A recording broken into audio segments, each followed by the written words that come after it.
Right now on News Watch 12 today, Governor Walker says safety is a priority at the Lincoln Hills School and Youth Prison amid many of the employees there calling for changes. Plus, he'd never been in a police car before and was very excited to ride in one. a Green Bay police officer made a student's birthday a special one when no one was there to pick him up after the school day. And President Trump is taking a step toward tackling a major drug issue facing the nation. Your morning news starts now. Your local news and weather from where you live. News Watch 12 today starts now. Good morning. Thanks for joining us on this Thursday, October 26th. The time right now is 5:31. Many employees at Lincoln Hills School and Youth Prison want to see changes from the Department of Corrections and state government. That's after a number of inmate assaults on staff members. Governor Walker expressed yesterday in Rhinelander that safety is a priority at the school. The school hasn't had a superintendent since August. Yesterday, Walker asked the DOC secretary to appoint an interim superintendent while he searches for a new one. We want to make sure that the people who are there are safe, first and foremost the staff and visitors, as well as those offenders. Everyone should be safe, and this is one more step in ensuring that happens. Walker said there are already a number of measures that have been taken to protect both staff and inmates. The things that Secretary Lichtner's asked for in terms of raising compensation, they're trying to attract more people, the additional positions they've looked for, the changes in terms of who hands out medication, other security provisions in terms of body cams and other items like that are all being done to ensure safety.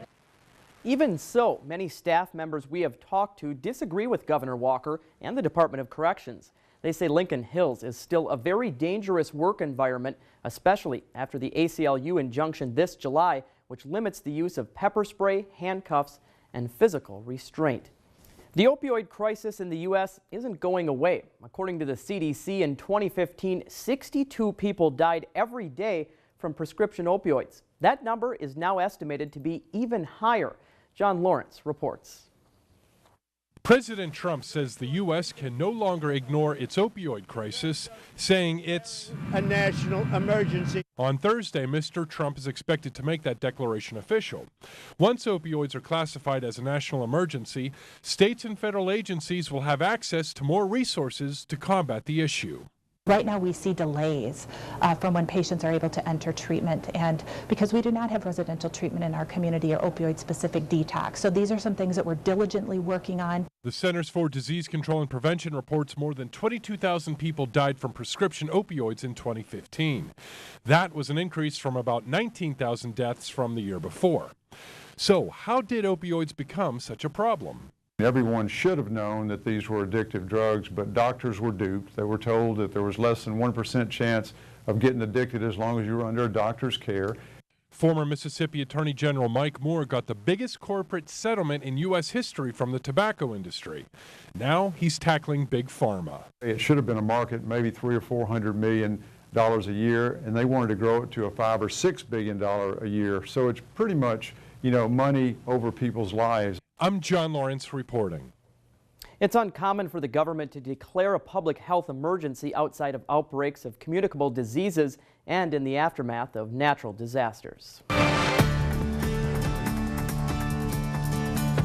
Eau Claire City Council banned children from its meeting platform. Council member Catherine Emanuel brought her baby to a meeting and breastfed him. 4 other council members complained, so she agreed to sit in the public area.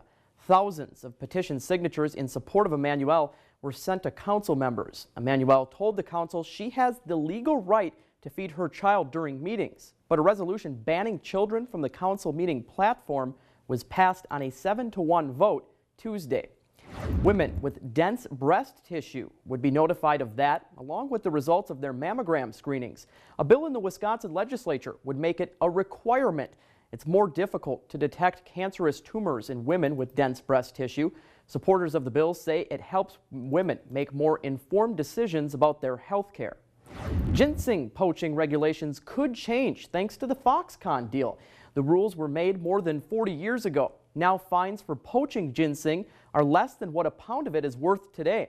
The subject came up when Foxconn CEO signed a letter of intent with the Ginseng Council back in July. The company plans to help central Wisconsin growers get products to more Asian Pacific markets. A Natural Resources Board member suggested tougher regulations saying the Foxconn deal will raise awareness of ginseng's value. The DNR will try to drop population restrictions so there can be an elk hunt sooner. The DNR has been bringing in elk from Kentucky to increase herd size in Ashland County and establish a second herd in Jackson County. A shootout and a police chase ended with 3 arrests of people in Milwaukee Tuesday night. Madeline Anderson has more. Just as people who live near 24th and Lloyd were settling in for bed Tuesday night, their sleep was interrupted by gunfire in the street. It was real loud. It was some heavy gunfire. Real heavy gunfire. Greenfield police say officers had been following an Infiniti in the area believed to be wanted by Milwaukee police in connection to a different crime.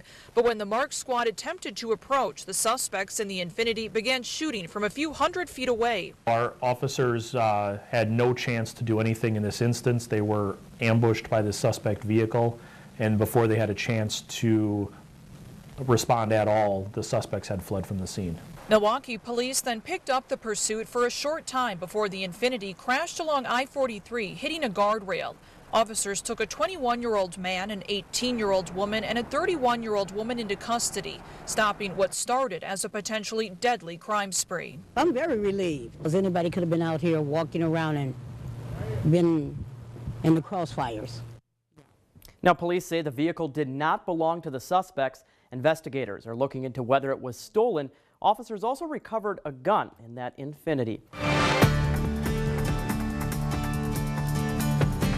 Taking you across the country this half hour, President Trump will make a formal declaration and give a major speech today on the opioid epidemic as a national emergency in America. When the president gives his recommendations, governors of several states will join him, including Alaska, Louisiana, and Kentucky. A substance abuse lobbyist says an emergency declaration without funding will lack punch, but some health advocates are concerned that devoting more public health resources to opioids would deflect funding from other health problems, such as cancer, diabetes, and heart disease. President Trump says he will allow the release of thousands of never publicly seen government documents related to the assassination of President John F. Kennedy. The files on Kennedy's assassination were scheduled to be released 25 years ago at the discretion of the sitting president. Releasing them could clear up many conspiracy theories around Kennedy's assassination. Some researchers think the documents could answer a key question. Did Lee Harvey Oswald act alone, or was he aided by a foreign government? A West Dallas man lied about his military service. John Hemphill claimed to have served his country for 22 years and that he lost a leg because of a roadside bomb. But as Brian Polchin shows us, Hemphill never served a day. He probably think he can beat this too, because he still doesn't believe that he did anything wrong. 24 hours before John Hemphill was due to face criminal charges in court, his ex-wife made a prediction. I doubt if he shows, because he's a coward. He won't show. State of Wisconsin versus John Hemphill. She was right. When the court called his case, Hemphill's lawyer was there, but he was not. And where is Mr. Hemphill? Your Honor, Mr. Hemphill moved to Georgia, I believe. I'm sure he didn't think they would come this far. The Fox 6 investigators first told you about Hemphill's tales of valor nearly a year ago. He claimed to be a 22-year veteran of the Marine Corps who lost his leg to a roadside bomb. Records we obtained show he never served a day. Why would you be telling people that you are a disabled retired Marine who lost his leg in Afghanistan? It's not a crime to lie about military service, but it is a crime in Wisconsin to gain a financial benefit from it. And prosecutors have now charged Hemphill with posing as a veteran to get discounts on his phone bill, electric bill, and plumbing service. 3 counts, all misdemeanors. I feel free. There's a lot lifted off my shoulders. Sheila Joe married Hemphill believing he was a genuine wounded warrior. They're now divorced, and the dog tags she once had tattooed on her right arm are covered. This means my heart is locked and I'm free right now. It seems the fake Marine is also free, at least for now. According to Hemphill's Facebook page, he's working as a chef in Atlanta. A bench warrant has been issued for his arrest after he failed to appear in court Tuesday, but because the charges are misdemeanors, it's unlikely that he would be extradited to Wisconsin. Well, you might not hire an 18-year-old who says he just wants to sleep all day. The Merrill Fire Department did. That teenager has now become a beloved worker whose success showed the state Merrill Fire is a very special place. We're back after a quick break.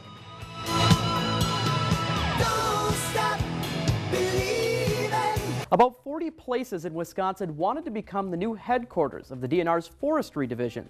Yesterday, Governor Walker arrived in Rhinelander to announce the city had come out on top. Forestry employees will start moving to the city within the next month. Forestry will become the only DNR division not based in Madison. When you just look at the paper product, the forest product system, so much of it is dependent on people who are either working or located here in the northern part of the state of Wisconsin, so it just makes good sense for us. A 2015 law made the state explore a forestry move, and a law this year forced the state forester to move north by next January. The city's connection to nearby forest products industries helped convince Walker to move the headquarters from Madison to Rhinelander. Washington is detached, Madison is detached, but getting it here in Rhinelander with our forestry business is very positive news. It's unclear exactly how many employees will move north from the forestry's office in Madison. Walker says it's unlikely new construction will need to happen. New employees will take space in existing places like the service center. Just say no. That was the message the Crandon Teen Leadership Council wanted to get across at their Red Ribbon Community Walk Against Drugs yesterday. This was the second annual walk. Last night also featured a presentation called Your Future is Key, Stay Drug Free. Newswatch 12's Rose McBride has more.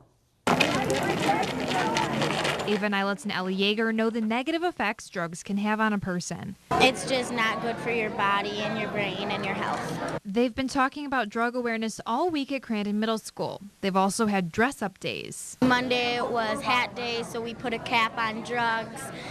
Tuesday, what was Tuesday? Crazy sock day. Crazy sock day, yeah. And then today is be a genius and not do drugs. So wear jeans. And the week's big event was yesterday's Red Ribbon Walk. The Crandon Middle School Leadership Council and school administrators worked together to put on the event. And we decorated the planters in town with balloons and red ribbons, and then all the posters that you see have 30 different facts about drug awareness and being drug-free. Students, parents, and community members walked from the courthouse in Crandon to the middle and high school, sporting their red clothing and ribbons. We have a large base of community support that uses our building. This is just one of those events that we bring people in. School nurse Erica Nilitz helps students plan the event. She says students decide what issues are important to them to focus on during the week. And this year we really try to focus on adding some facts regarding prescription drug abuse and awareness. That's more of a focus this year in the state of Wisconsin. While the theme of the week was saying no to drugs, the students also wanted to promote overall healthy lifestyles. We've got a theme this year from our health advisory committee about healthy choices. So this is one of the events that they've promoted and planned out really well. The event was full of good food. We are doing smoothies to taste the good in life and not do drugs. And good choices. Be drug free. Yeah. We're covering the news in Crandon. Rose McBride, Newswatch 12. Today, the students are encouraged to dress for a career day, and tomorrow, their dress will likely be their favorite athlete. Well, last April, Wisconsin law enforcement collected more than 66,000 pounds of unused medications during its drug take-back day. It'll be collecting and properly disposing of those drugs again this Saturday. Law enforcement will take prescription and over-the-counter medications you no longer need. You can bring those drugs to Minocqua, Rhinelander, and Three Lakes police departments and the Oneida County landfill.